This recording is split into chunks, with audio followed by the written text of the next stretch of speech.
தமிழகம் முழுவதும் ஒவ்வொரு கிராமங்களிலும் மக்களுடன் முதல்வர் என்ற சிறப்பு திட்ட முகாம் நடைபெற்று வருகிறது.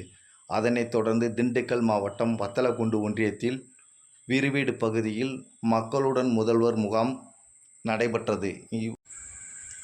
வத்தலக்குண்டு தெற்கு ஒன்றிய செயலாளர் கனிக்குமார் தலைமை தாங்கினார். ஊராட்சி ஒன்றிய பெருந்தலைவர் பரமேஸ்வரி முருகன் குத்துவிளக்கேற்றி தொடங்கி வைத்தார். கட்சி நிர்வாகிகள், அதிகாரிகள் பலர் கலந்து கொண்டனர். மக்களுடன் சிறப்பு திட்ட முகாமில் மனுக்களை பெறும் அதிகாரிகள் 30 நாட்களுக்குள் நடவடிக்கை எடுத்து அவர்களுக்கு உரிய தீர்வு காண என்பதை தமிழக முதலமைச்சரின் வேண்டுகோளாகும்.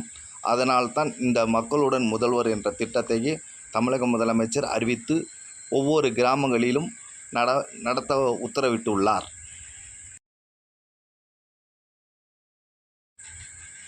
அதிகாரிகளிடம் பொதுமக்கள் முண்டி அடித்து கொண்டு மனுக்களை கொடுக்கிறார்கள்.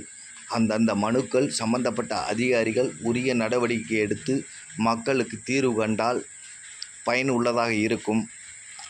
அந்த திட்டத்தை அதிகாரிகள் முறையாக செய்து தருவார்கள் என பொதுமக்கள் நம்பிக்கையில் உள்ளனர்.